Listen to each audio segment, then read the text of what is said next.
Grand Archive has instituted a ban list and a major rules change, but before you panic, let's look at it together.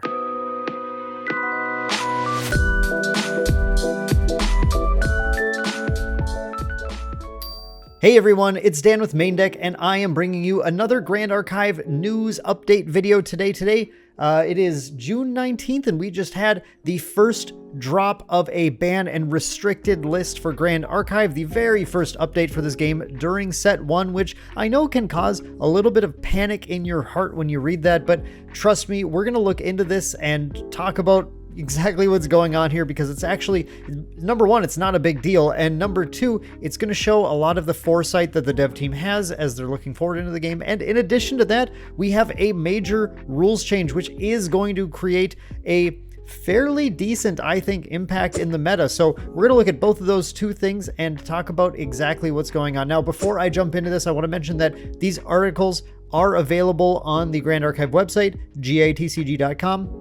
If you want to go ahead and read through them yourself, the link to both of those is going to be in the description of the video, so you can hop down there, click on the link, and read through everything yourself. We're going to start with the rules update, which is about leveling up in the game. And we have a little picture dungeon guide here, of course, because if there is one card that has caught the eyes of everybody in the game, I guess really since the game was first revealed, it is Dungeon Guide, who allows you to level up for sometimes a lower cost when you're leveling to 2 to 3 and during your turn, creating all sorts of shenanigans, because prior to today, whenever you leveled up, your champion woke up, allowing it to perform an additional attack that turn.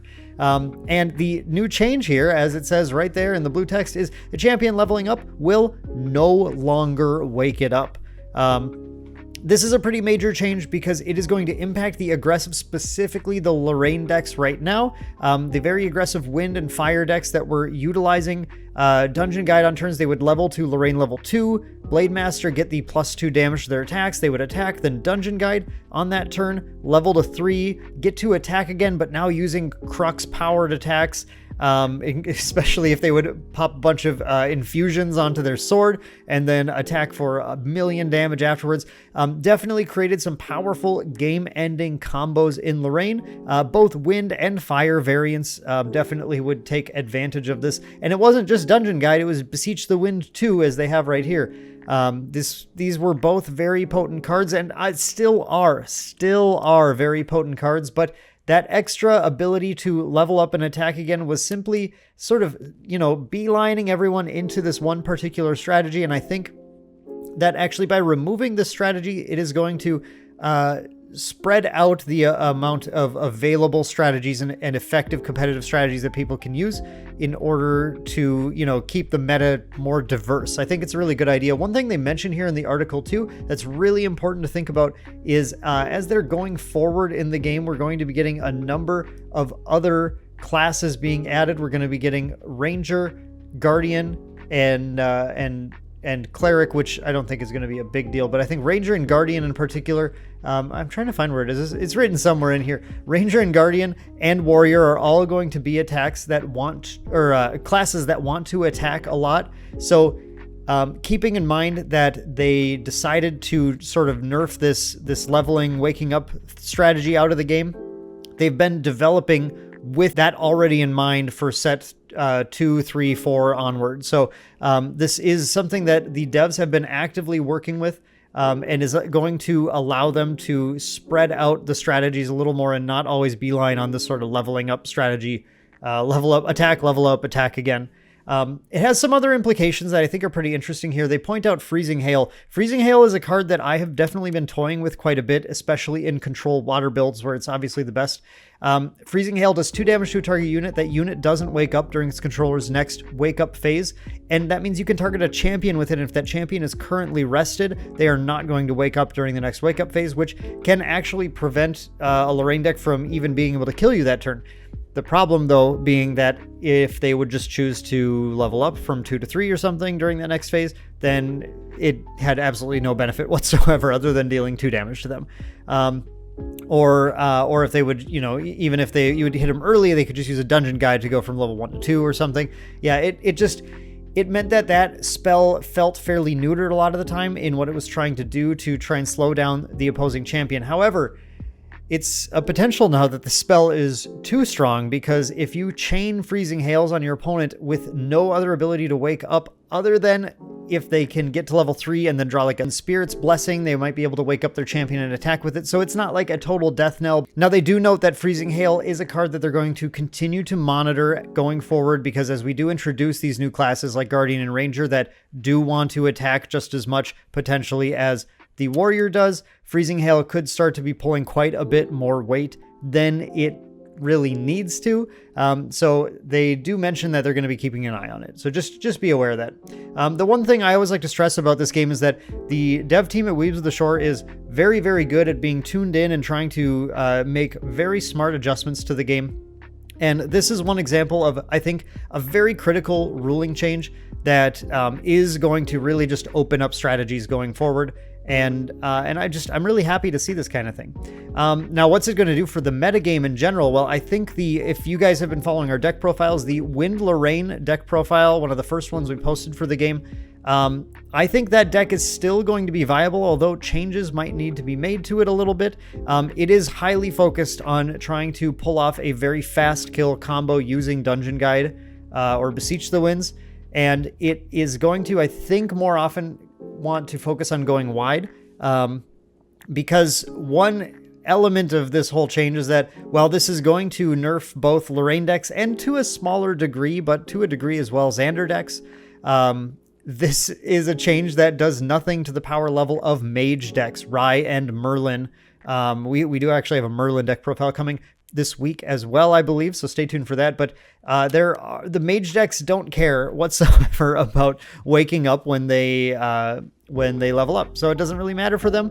And mage decks are still blisteringly fast playing Dungeon Guide or Beseech the Winds in wind variants, as just the same as Lorraine decks do.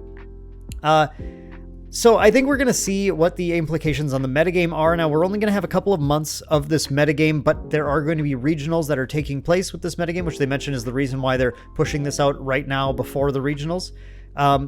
If I had to guess, I think Rye is going to be the deck to beat and the deck to be aware of. I think playing decks that don't do well against Rye, at least for the very first regionals here, might be kind of a mistake. But of course, that's the kind of thing where, well, okay, if everybody says, well, I'm not going to play a deck that loses to Rye, but so that means I'm going to play Lorraine because I don't want to play Rye or something, then that means that maybe those decks are more popular. And now the decks like Xander that kind of have a tough time against Rye, but can beat Lorraine, start to actually look more appealing. So I guess it really just depends on what you expect to see in the metagame. I expect to see, I would not go to a regional not expecting to play Rye. I would be expecting to play Rye because I think Rye has taken the least beating from all of this, which is absolutely none, basically. And in fact, there are potentially interesting water variants of Rye opening up now, because Freezing Hail can be so much stronger at controlling that game. So I think Rye is going to be a big deck to beat. I think go wide decks, though, are the decks that are going to try and play a lot of allies and attack with them. That's already the way to beat Rye. Rye already, if they're expecting decks that are going to beat them, wants to be playing various board wipes to be able to deal with that. And I think those decks are going to be a little bit more of a stronger variant of Lorraine. I also think Spirit Blade and Soul variants of Lorraine might be an interesting route to take, because the infusion combo might not have as much punch anymore, being that you don't get that free wake up and you have to use a Spirit's Blessing to do it. If I'm a Lorraine player, I would start to look at in Soul variants and see if that's going to maybe be a little bit of a faster route to take. We'll certainly be looking at some in Soul lists and maybe posting one on the channel here if we can find a good one for you guys in the coming weeks.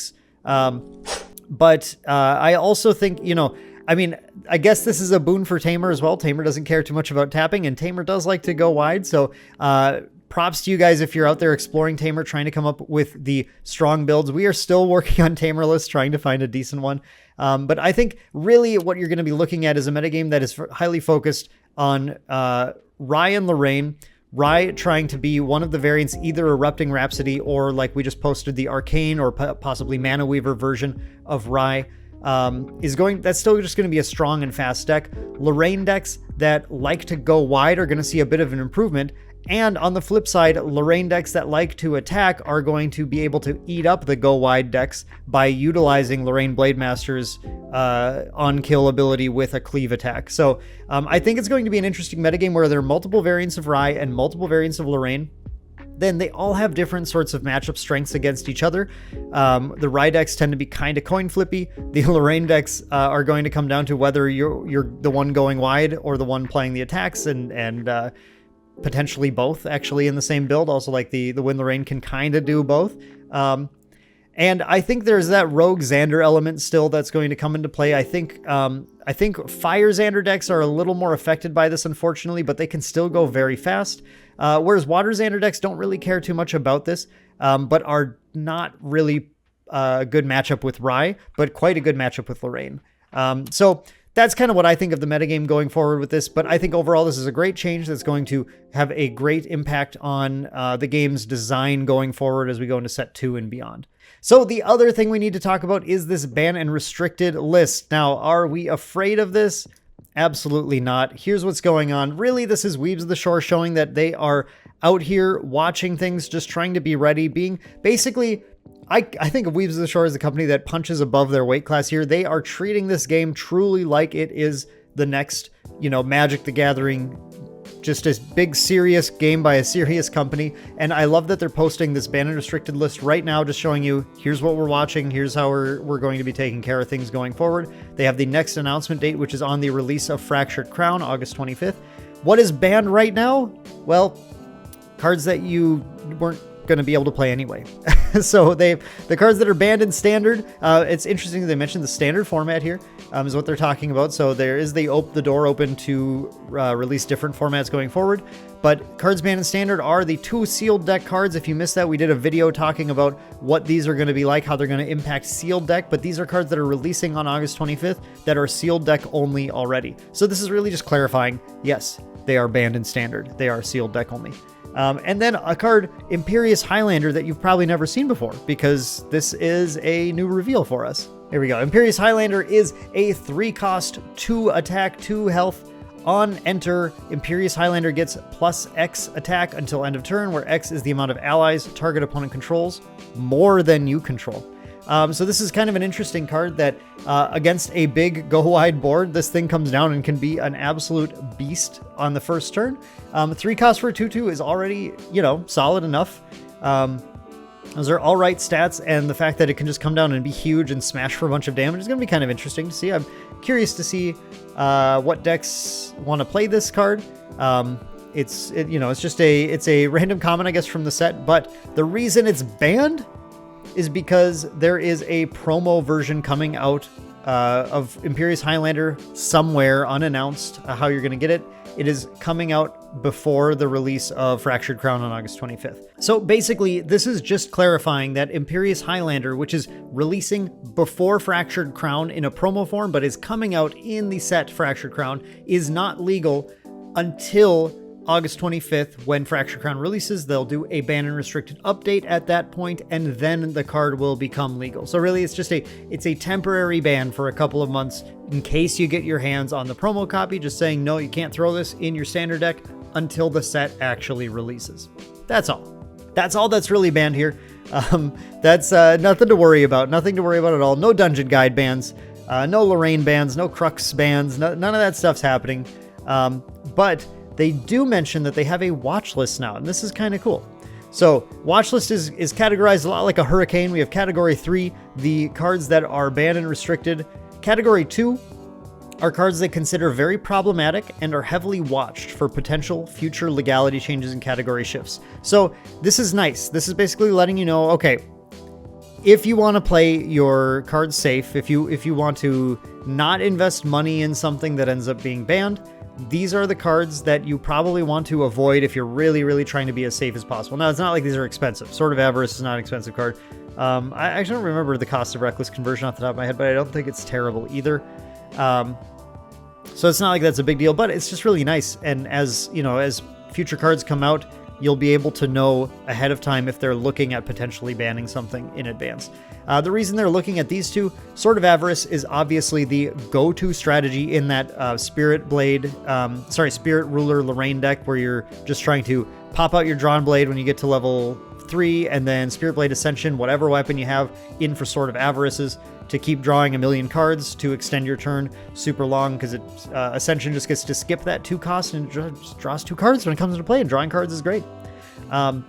Reckless Conversion. I kind of found this interesting. This is certainly a powerful card in Rye. I don't think it's a card that every build needs to play, but it definitely is a powerful card for extending your turn. And they mention here that the reason they're looking at this one is it's meant to be a card that ends the game if the Rye player has a lot of cards in the memory. However, it's not conclusive enough of a win condition where players always will just concede to it, and then that Rye player can proceed to take an extremely long turn, where they say where the player's 99% likely winning soon, but the losing player just can't concede because they do have to find those cards to do it. And they say it just makes the game feel less fun, and it makes the total match time longer than they're trying to have in the game. So they're watching those two. Nothing here is banned in this category, but there are things they're paying attention to. And then category 1, these are cards they don't consider problematic right now, but the future balance of the game might be hinging on these cards a little bit too much. So these are cards where you want to keep in mind that these probably aren't going to be banned right now, but in a future set, perhaps they will end up banning them. So, for example, Freezing Hail, like we were just talking about, when Guardian and Ranger release, it's possible that Freezing Hail will just provide too pervasive of a card where every water deck's going to be slamming this card in, because against like half the metagame, you just randomly have like a 60-40 match at worst against them, because you're just going to keep them tapped down for half the game. Obviously, when that happens, that would be a problem, and they'd have to ban it then. But until then, it isn't seen as a huge issue, because obviously when you go against like a Rye deck, the Freezing Hail just doesn't really do anything.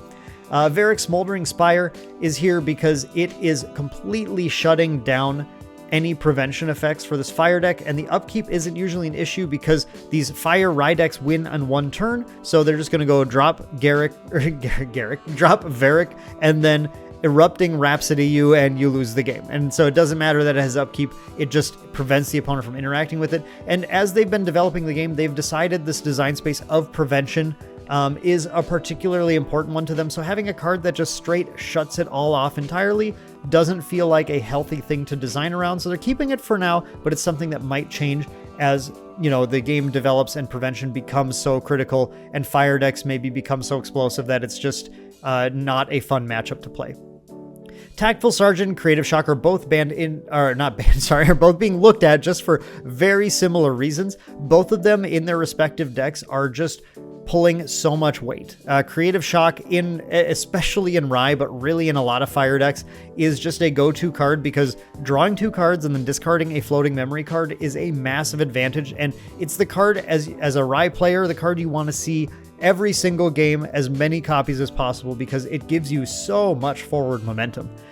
Tactful Sergeant, in a similar way, just gives you reward for attacking by creating another body on the board, one that is buffed by Phalanx Captain, and it's kind of this card that just benefits you for doing what you already wanted to do, and then just starts to push your momentum forward to the point where in those Lorraine decks you get to level 3. You have enough cards in hand to just go off on your opponent and take them out. So it's something they're looking at as well. And again, as the game design continues and we get more attacking classes, Tactful Sergeant may become very, very staple-ish. They do say in here they don't really mind right now if an element has certain always include cards, certain staple cards, which is why they're okay with these right now, but they're just keeping their eye on it going forward. So and that's everything. That's everything to know about. So these 2 cards you want to watch out for, because these could be banned at some point if they decide that the meta is just too shifted in one way, or if perhaps like cards in Fractured Crown don't address things like that enough.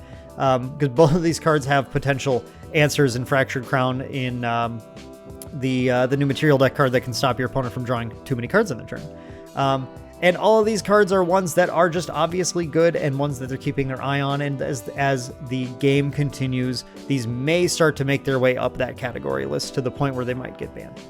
So that is everything for today. I hope that helps you guys provide a little bit of context around what's going on overall As always, I'm very impressed with Weebs of the Shore and their very thoughtful approach to what they're doing here. I love the transparency and showing the players exactly what they're thinking and what they're watching out for. And I love this rules change was so much better than just straight banning Dungeon Guide or something, allowing players to have fun leveling their characters, but just reining in a little bit of that power of leveling and attacking too many times.